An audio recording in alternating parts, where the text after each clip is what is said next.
Bonjour Monsieur Mbelou. Bonjour, monsieur Etienne Ngandou. Bienvenue sur Congo One. Monsieur Mbelou, ce dimanche 26 janvier 2014, Joseph Kabila va commémorer le 13e anniversaire de son avènement à la tête de l'État congolais. Monsieur Mbelou, du jeune homme timide au parler mécanique qu'il était à ses débuts, il semble que l'homme se soit bonifié et n'a qu'une idée fixe en tête, celle de se maintenir au pouvoir au-delà de 2016. Avons-nous affaire à un nouveau Mobutu, Monsieur Mbelou? Euh, sur ce monsieur-là, il y a un article publié par Ambawechi. Je le trouve tellement bien fait que je renverrai nos auditeurs à cet article qu'on s'est trouvé sur Congo indépendant et qui est intitulé La catastrophe nationale entre griffes du 26 janvier 2001. Cet article se passe de tout commentaire.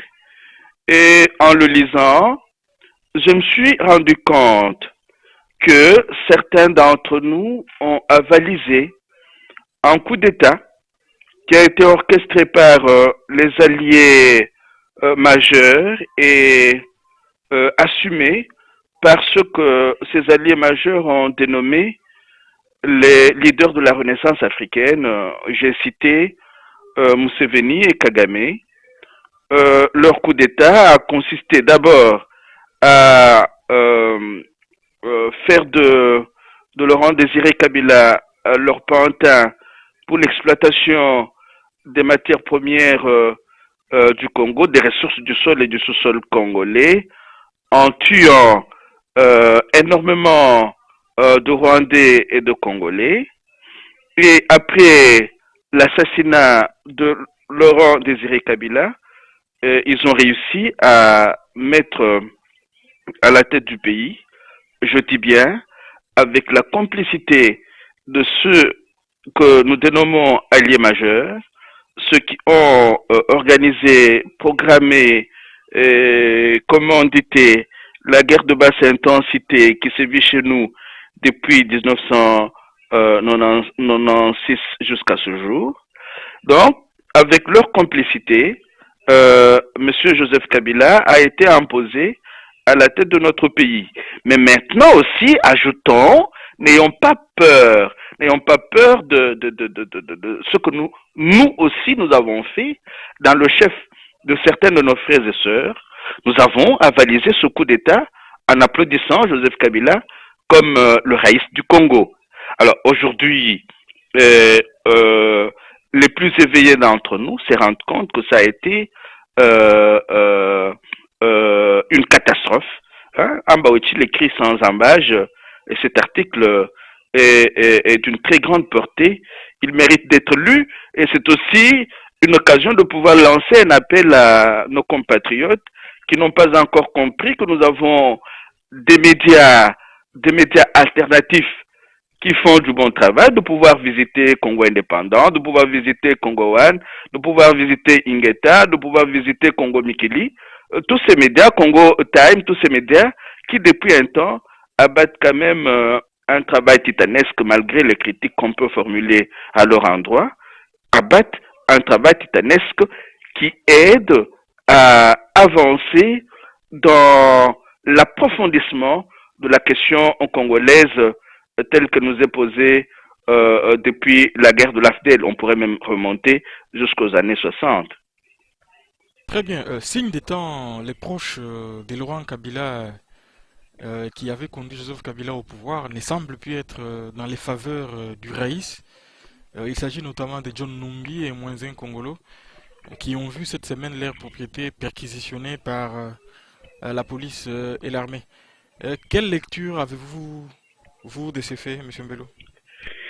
Et encore une fois, je vais renvoyer à un autre petit article concis publié par Moufankol Thioy et sur sur Congo One et sur Congo Indépendant. L'article est intitulé La Tutsi, la Tutsisation du pouvoir à Kinshasa ou l'étape avant son déclin, point de suspension. Il y a un drame qui s'aggrave au cœur de l'Afrique, c'est-à-dire les loups sont en train de se manger entre eux. Et après avoir accueilli Joseph Kabila comme fils de Laurent Désiré Kabila, après avoir été impliqué dans certaines de ses combines, il y a quelque chose qui est en train de se passer, c'est-à-dire, à un certain moment, ce monsieur a trouvé qu'il pouvait rompre avec ceux qu'il avait porté, une partie de ceux qu'il avait porté au pouvoir. Et là, nous devons faire très attention. Pourquoi est-ce que j'ai dit que nous devons faire très attention? Le danger, c'est de faire de cette histoire l'histoire de M. Joseph Kabila avec les Katangais. Moi, je m'inscris en faux contre cette lecture. J'ai dit plutôt ceci. M. Joseph Kabila a quelques différends à régler avec certains membres de son réseau. Il y a une différence nette entre le réseau et les Katangais. Le réseau est plus étendu que la petite sphère des Katangais. Dans le réseau, nous retrouvons les Congolais de toutes les ethnies, de toutes les tribus. Maintenant, il donne l'impression, parce qu'il faut aussi être attentif à notre histoire. Qui dit que cette histoire-là n'est pas boutiquée entre ce même réseau-là pour pouvoir créer de la diversion? C'est une hypothèse possible. Qui dit que cette histoire-là n'est pas boutiquée par le même réseau pour contribuer à la balkanisation du pays? Hein? C'est la raison pour laquelle je recommande que les compatriotes puissent aller régulièrement sur les sites, les blogs alternatifs, pour comprendre certains enjeux. Vous vous êtes rendu compte qu'il y a une attaque qui pourrait, l'un de ces 4 matins, provenir de l'Équateur. Et il y a une déstabilisation du Katanga. Et il y a une déstabilisation de Kisangani. Et il y a une déstabilisation du sud et du nord Kivu. Donc, le projet de balkanisation est toujours en marche. Et il n'est pas exclu que ce soit les mêmes qui tirent les ficelles avec leur nègre de service. Donc, nous devons pouvoir faire très attention quand nous nous adonnons à des analyses sur ces questions-là en nous disant oh, maintenant, ils voudraient se débarrasser du cercle des Katangais. Non. Ceux qui font ce jeu-là voudraient nous convaincre que le pouvoir fantoche est géré aujourd'hui par les Katangais, comme il a été géré hier par les Équatoriens, en oubliant que le réseau transnational est plus étendu que nos tribus, que nos ethnies. Donc, nous devons toujours faire très attention quand nous analysons cette question-là. Alors, maintenant que certains loups ont été humiliés, la question qui se pose est la suivante. Quelle va être la suite? Si ce n'est pas le processus de balkanisation du pays qui se poursuit, il se pourrait que les loups humiliés se vengent. Si c'est la poursuite du processus de balkanisation, ils pourront être récupérés à l'un ou l'autre moment de ce même processus. Cela d'autant plus que ce n'est pas M. Joseph Kabila qui tire seul les ficelles. Il y a les alliés majeurs, il y a les commanditaires de la balkanisation du pays qui jouent dans l'ombre. Essayons de rester davantage attentifs et d'appeler nos populations à ne pas se laisser distraire ne pas se laisser distraire pendant ce temps que les loups sont en train de se manger entre eux. Mais, M. Mbelou, pour les cas particuliers de John Numbi, Il semble que le pouvoir tergiverse quant à la manière de régler les problèmes qu'il pose. Je rappelle que malgré les rapports de l'ONU qui les met en cause dans plusieurs activités subversives dans ces fermes au Katanga, on voit les démentis maladroits faits par Lambert Mende qui semblent trahir un certain embarras dans cette affaire. Oui. Euh, Pourquoi est-ce qu'il y a tergiversation? Cela peut être lié au fait que les tireurs des ficelles tapis dans l'ombre soufflent le chaud et le froid pour nous distraire. Ça c'est d'un. De deux, le chaud et le froid qui est en train d'être soufflé maintenant peut aussi signifier le fait que John Numbi peut être en train de faire du chantage. En n'oublions pas que c'est là des hommes qui en sait trop sur M. Joseph Kabila. Et si demain, par exemple, le procès de M.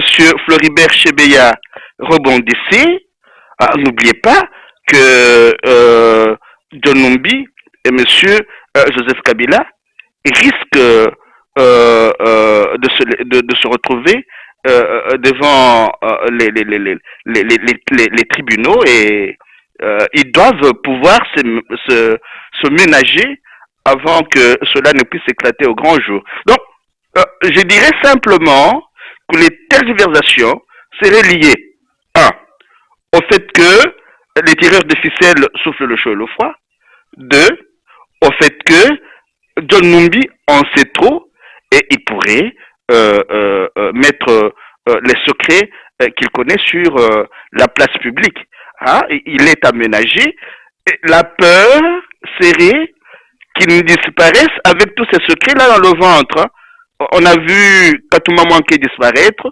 On a vu qui c'est il y a une éminence grise du Katanga qui est parti avant Katouma Manké, c'est Samba Kaputo. Samba Kaputo partir. Maintenant, nous venons de voir le jeune Mamadou Ndala partir.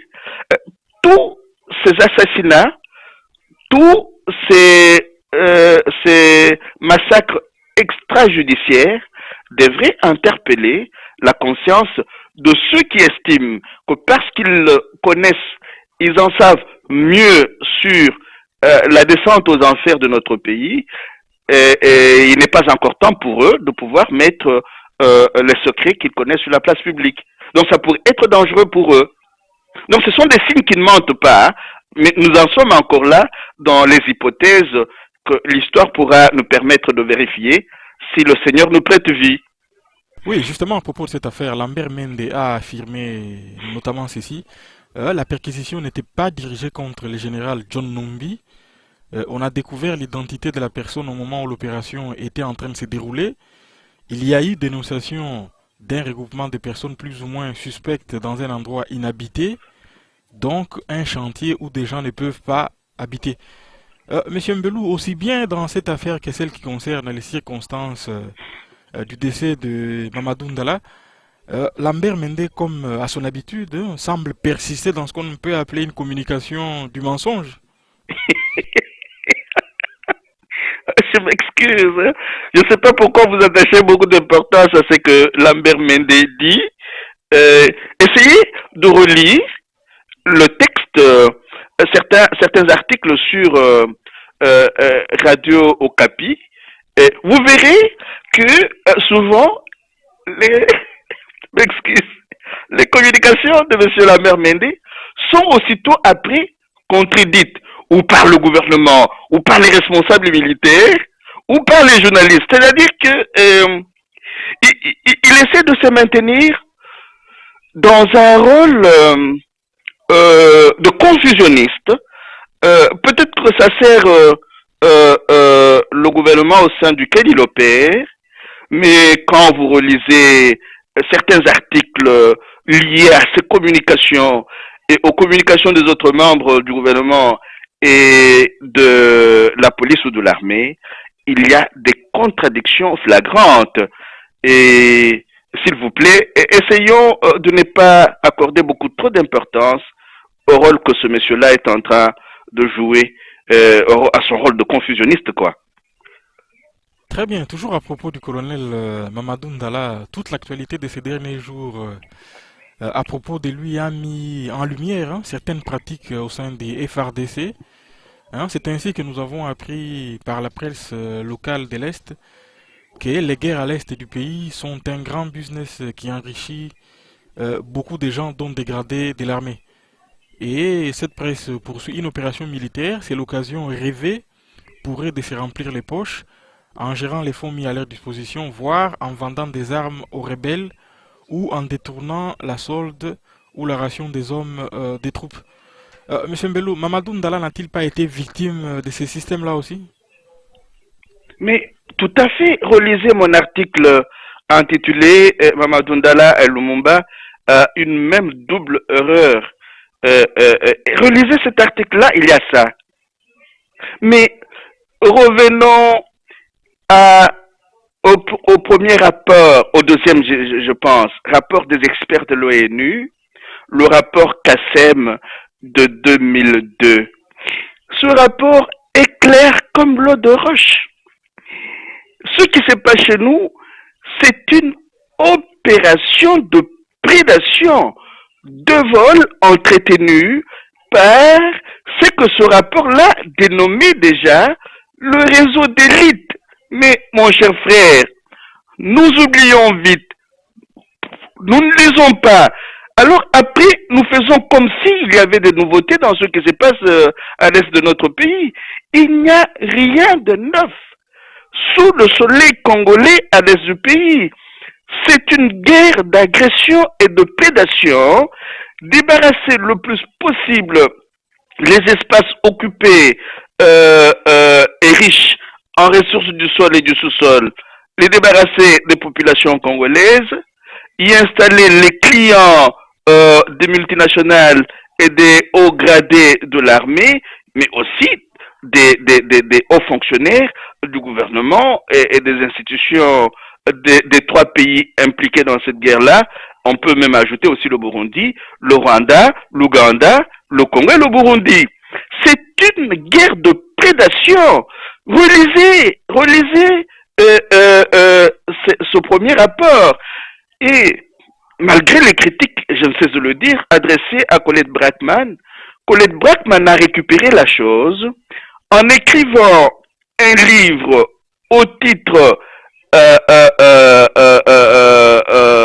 interpellant, les nouveaux prédateurs. Ces gens-là, ce sont des prédateurs qui se redistribuent le travail entre les différents corps de l'armée et de l'administration de nos trois pays et plus le Burundi. Donc il n'y a rien de neuf. Mais comme ça traîne, comme ça dure, les gens perdent de vue d'où nous sommes partis, ils vous racontent des tomates. Et la guerre de basse intensité de prédation est restée la même quant à ses objectifs. Une redistribution du travail, des postes, pour pouvoir saigner à blanc le géant qui est au cœur de l'Afrique. Un point, un trait. Un point, un trait. Très bien, toute autre chose. Apollinaire Malumalu était de passage cette semaine à Bruxelles où il a passé un oral à la commission des affaires extérieures de la Chambre et du Sénat belge sur les prochaines élections en RDC. Et il a demandé à être jugé par ses actes. Monsieur Mbelou, quel crédit peut-on accorder à ces propos tenus par Apollinaire Malumalu? Aucun. Aucun crédit. Aucun. Est-ce que vous savez que ce monsieur-là est suspendu dans certaines de ses fonctions par la conférence épiscopale nationale? Il a été mis à la disposition de son évêque et son évêque lui a interdit de pouvoir célébrer la messe en public. Je ne sais pas s'il y a eu un autre arrangement pour qu'il dise la messe en privé. C'est-à-dire que c'est un monsieur désavoué par le corps ecclésial auquel il appartient. Ça, c'est d'un de deux. Ce monsieur-là a fait voter le Congo avec un corps électoral inconnu, sans recensement. Et aller demander à Didier Kingu et Stanislas Kalombo qui ont étudié en profondeur le fonctionnement du fichier de M. l'abbé Apollinaire Malou déjà en 2006, et vous en apprendrez des choses. Comment voulez-vous que quelqu'un qui a fait voter un corps électoral inconnu en 2006, qui a eu recours à un fichier ayant permis de pouvoir enregistrer les petits-enfants, quelqu'un qui a travaillé comme conseiller à la présidence OS du Congo et qui est allé à plusieurs reprises à Kampala comme membre du gouvernement congolais, c'est-à-dire il participait aux négociations à Kampala comme expert du gouvernement congolais. Mais comment voulez-vous que ce monsieur-là puisse organiser des élections idoines? Il n'en aura, je vous dis même qu'il n'y aura pas d'élection au Congo. Je ne le dis pas parce que c'est Malou Malou qui va les gérer, mais vous avez lu quelques bribes du livre de Kabassou Babou. Au Congo, il n'y a pas d'élection. Il y a vente et achat des voix et des consciences. Ne nous l'aurons pas. Tant que nous n'aurons pas refermé la parenthèse qui s'est ouverte à partir de 1996 et qui est encore ouverte jusqu'à ce jour, il n'y aura pas d'élection au Congo. Mais regardez, pendant qu'on nous dit qu'au Congo, la croissance est de, j'exagère, 24%, on va aller mendier de l'argent en Belgique pour organiser les élections et à l'Union européenne. C'est de la folie. C'est du n'importe quoi. Mais M. Mbelou, Et pendant, oui. pour revenir sur les cas spécifiques de Malou Malou lui-même, on sait qu'il appartient encore à l'Église, mais il y a comme une espèce de flou par rapport au message que l'Église non, il n'y a pas. Non, hein? Il n'y a pas de flou. Il n'y a pas de flou. Et la conférence épiscopale nationale du Congo a été très claire. Et je pense avoir déjà échangé avec vous là-dessus. C'est-à-dire, quand un prêtre est désavoué par la conférence épiscopale nationale du Congo, il est remis à la charge de son évêque. Et l'évêque de Malou Malou ne lui a plus permis de pouvoir dire la messe en public. Donc, même son évêque l'a désavoué. Alors, mais maintenant, comme il joue quand même un rôle assez important pour les alliés majeurs et les alliés mineurs qui opèrent au Congo, comme il est un membre important du réseau de prédation opérant à partir de chez nous, ces membres-là lui donnent des distinctions à gauche, des responsabilités à droite, et il a envie. Et puis, regarde, vivre de cette façon-là lui convient mieux que de bénéficier, par exemple, de 50 ou 100 euros à la fin du mois, tel que cela se passe dans nos diocèses. Il préfère être comblé de dons et d'argent, être comblé de titres et pour pouvoir jouir, au lieu de travailler pour les diocèses qui n'ont pas autant de biens et autant d'argent qu'il en reçoit de la part de ses mentors. Donc, il y a souvent un procès dirigé contre l'Église catholique, un procès qui peut être justifié à un certain moment, mais quand cette Église a pris des décisions claires et nettes, la conférence nationale, épiscopale nationale du Congo l'a désavoué au vu et au su de tout le monde. Mais où est-ce qu'il dit la messe aujourd'hui? Un prêtre, c'est aussi ça, le sacrement de l'Eucharistie. Il célèbre la messe où? Peut-être en privé. Donc il y a un désaveu dont on devrait tenir compte. Mais bon, il y a aussi ce procès permanent contre l'Église catholique dont nous devrions tenir compte. Et sur le principe lui-même, qu'un responsable politique congolais puisse passer un oral au Parlement belge, je sais que Kengo le fait régulièrement aussi. Est-ce que cela vous paraît convenable qu'un responsable politique congolais puisse venir passer un oral ici au Parlement belge? mais sur ces questions-là, je vais peut-être vous décevoir. Si les pays occidentaux ont leurs intérêts chez nous et qu'ils tiennent à les contrôler, mais ils vont vous faire passer des oraux ou des orales, je sais pas, et des orales. Ce n'est pas, nous les condamnons, mais nous ne voyons pas le rôle que nous jouons. Est-ce normal qu'un docteur de la trempe de M. Labbé et Malou Malou puisse se comporter de cette façon-là? Ne jetons pas la pierre aux Belges. Les Belges ont leurs intérêts, ils tiennent à les sauvegarder, ils veulent avoir des personnes qui peuvent les aider à contrôler et à pouvoir maintenir leurs intérêts au Congo. C'est à leur actif. Nous, comment faisons-nous pour pouvoir sauvegarder nos intérêts? Donc, il faut voir comment, à un certain moment, lutter nous aussi pour que nos intérêts puissent être sauvegardés. Est-ce qu'il nous faut passer toute notre vie en train de nous en prendre à ceux qui, pour leurs intérêts, essayent de contrôler certains processus? Non. L'une des questions essentielles que nous devrions nous poser est la suivante. Il est venu en Belgique, il a passé une orale. Comment allons-nous aussi faire pour qu'il passe une orale au Congo? Est-ce qu'il y aura simplement une orale au Congo? Mais s'il n'y a pas ça, oh, nous en prendre aux Belges, ça me paraît à un certain moment inutile. Inutile. Bon, on rédige des hypothèses, tout ça, mais si c'est nous-mêmes là qui disons qu'entre les États, il n'y a pas d'amitié, il y a des intérêts. Et pourquoi est-ce que nous ne voudrions pas que les Belges assurent leurs intérêts au Congo?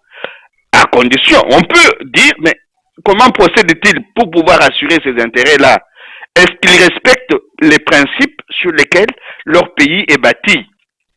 Est-ce qu'ils respectent la dignité et les droits de l'homme congolais? Ah, ça sont des questions qu'on peut poser.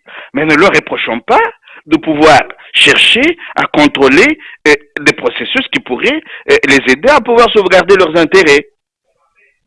Très bien, le Premier ministre Matata Ponyo a présenté le samedi 25 janvier les bilans de son gouvernement en 2013. C'était au cours d'une conférence de presse qu'il a tenue à Kinshasa. Il s'est félicité de l'action de son équipe et a annoncé plusieurs projets pour l'année 2014. Et il a parlé, hein, au-delà du succès militaire, il a salué une victoire politique et diplomatique, je cite, hein, du chef de l'État qui a gagné à Kampala, à Addis Abeba, à New York et en Afrique du Sud. Monsieur Mbelou, ne s'agit-il pas là d'un nouvel exercice hein, d'autosatisfaction de la part d'un gouvernement qui en a pris l'habitude? Avec les Matata, nous sommes tombés dans le larbinisme. Et nous avons plusieurs larbins aujourd'hui au Congo. Il y a un auteur qui m'a aidé à comprendre davantage le syndrome du larbinisme, c'est-à-dire le syndrome du larbin est un comportement pathologique visant à prendre systématiquement la défense des classes les plus favorisées au détriment de celles auxquelles on appartient. Ce syndrome diminue les capacités d'analyse du larbin et se traduit par un blocage psychologique l'incitant à agir préférentiellement contre ses propres intérêts au profit de ceux qui l'exploitent. Ce monsieur-là agit contre les intérêts du peuple congolais au profit du réseau de prédation qui exploite ce peuple. Et je vous avoue qu'aujourd'hui, nous comptons au Congo beaucoup de larbins. Et c'est contre cette pathologie-là que nous devrions nous battre. La guerre, la véritable guerre est là. Elle sera longue. Peut-être que nous allons mourir en la laissant inachevée. Le larbinisme a gagné les cœurs et les esprits de plusieurs Congolais. Vous allez les trouver dans nos quartiers en train de crier Raïs, Raïs, Raïs, Raïs. Mais ils n'ont rien, ils n'ont même pas où dormir. Ils n'ont pas un salaire. Ils ne savent pas envoyer les enfants à l'école. Mais comme ils sont des malades, ils souffrent de la pathologie du larbin, ils vont crier Raïs, Raïs. C'est comme Tata Tampogno et ses confrères gouvernementaux sont en train de faire. Mais qu'est-ce que vous voulez? Ce sont des malades, il faut les soigner. Mais ça ne sera pas facile. Ces comportements que vous décrivez chez nos compatriotes, n'est-il pas la conséquence de la misère hein, dans laquelle vivent nos populations? Parce qu'on l'a vu Non, dernièrement, c'est quand Joseph Kabila était à l'est du pays, eh ben, les populations étaient là pour l'acclamer. ah non, vous n'avez pas bien vu les images. Il y a eu des moments où il a eu chaud et ces images-là n'ont pas été retransmises à la télévision à la télévision qui est tombée dans le larbinisme, hein, la RTNC. Il a eu chaud. Vous savez, je ne vous le répéterai jamais assez. Nous devrions être fiers de certains de nos compatriotes de l'Est. Si nous n'avions pas l'Est, le Congo n'existerait pas. Peut-être que j'exagère. Ce sont ces gens-là qui connaissent d'où vient le danger. J'ai encore le livre de Djungu Simba, le nuage sur Bukavu. Mais il faut lire ce livre-là. Ce sont ces gens-là qui connaissent. Ce n'est pas pour rien que ce sont ces gens-là qui sont aussi corrompus pour qu'ils fassent le travail des prédateurs. Nous devrions être fiers. Et nos jeunes se sont levés à l'Est là pour exiger un procès public de Mamadou Ndala, le responsable de la société civile du sud du nord qui vous ménage, je ne vois plus, s'est levé pour dire ce procès-là doit être public parce qu'il y a des choses que nous devrions savoir. Mais qu'il y ait des compatriotes qui sont tombés dans le syndrome du larbin, et cela existe partout au Congo, pas simplement à l'Est. Très bien, Human Rights Watch a publié un rapport sur l'état des lieux des droits de l'homme en RDC et il y parle de la situation de Eugène Diomine Ndongala et d'un autre prisonnier politique. Bon, comme d'habitude, hein, on peut se poser la question, qu'est-ce que ces rapports disent de plus qu'on ignore hein, sur le cas notamment des jeunes de Mindongala. Et on parle également du procès Chebeya qui pourrait rebondir dans un autre pays. Et croyez-vous vraiment que la vérité éclatera sur cette affaire? Est-ce que le pouvoir de Kinshasa est prêt à lâcher John Numbi par exemple? Qu'est-ce que ces rapports apportent? Une documentation pour nos archives. Et ça, c'est important. Mais essayons d'aller au-delà des opérations menées à court terme. Ces rapports-là, un jour, pourront parler. Et on pourrait même demander à ceux qui les rédigent, comment vous, rédigeant ces rapports, avez-vous pu coopérer avec ceux qui étaient tombés dans la barbarie et dans le sauvagement qui tuaient les Congolais? Vous savez, aujourd'hui, tout le monde lutte contre l'antisémitisme, hein? Mais pendant qu'on tuait les Juifs, il y en a qui ont coopéré. Il y en a qui ont coopéré. Il y en a qui ont coopéré. IBM a coopéré. Ford a coopéré. Aujourd'hui, il suffit de critiquer un juif pour qu'on parle de l'antisémitisme. Je suis convaincu qu'à moins que le monde soit détruit demain, nos fils, nos filles, nos arrières deviennent... Il y aura un jour au monde une théorie anti-congolais. Comme il y a de l'antisémitisme aujourd'hui, aucun peuple n'a été maltraité, méprisé, tué au monde comme les Congolais. Voilà pourquoi tous ces rapports doivent être archivés. Tous ceux qui participent à ces massacres, à ces assassinats pourront répondre, même à titre posthume. Les nazis sont encore jugés en Allemagne jusqu'à ce jour. Voilà pourquoi nous devons opérer au-delà du court-termisme. Nous devons avoir des hommes et des femmes décidés à se battre et à mourir, à passer le flambeau, à passer le relais. Le Congo mérite que nous puissions mourir pour lui. Le Congo, c'est le cœur de l'Afrique. C'est le cœur du monde. L'Afrique, c'est le cœur du monde. C'est la mama du monde. Nous sommes de ceux qui n'ont inventé ni la poudre ni la boussole. Mais nous sommes de ceux sans qui la terre ne serait pas terre. Et le monde le sait. Aujourd'hui, ils nous disent, l'Afrique, c'est l'avenir du monde. Mais l'avenir du monde pour eux, pas pour nous. Nous allons mourir pour ce pays-là. On nous tuera, on nous maltraitera. Mais un jour, l'un d'entre nous dira, comme cet Indien, vous ne faites que me tuer. Je reviendrai et j'essaierai des millions. L'Afrique, c'est la terre-mère. Elle va demeurer. À moins qu'on la fasse disparaître maintenant, qu'ils disent, oh, l'Afrique est notre avenir. L'Afrique n'est pas simplement leur avenir. Elle est aussi leur passé. Elle est aussi leur présent. Ils ont tous été nourris aux mamelles de l'Afrique. L'Afrique a construit leur ville. L'Afrique a construit leur prospérité. Vous n'avez qu'à réécouter le conflit au Congo, la vérité dévoilée. Vous n'avez qu'à réécouter le documentaire sur Jacques Foccart, l'homme qui dirigeait l'Afrique. Vous comprenez que l'Afrique a tout apporté au monde. Elle a nourri le monde.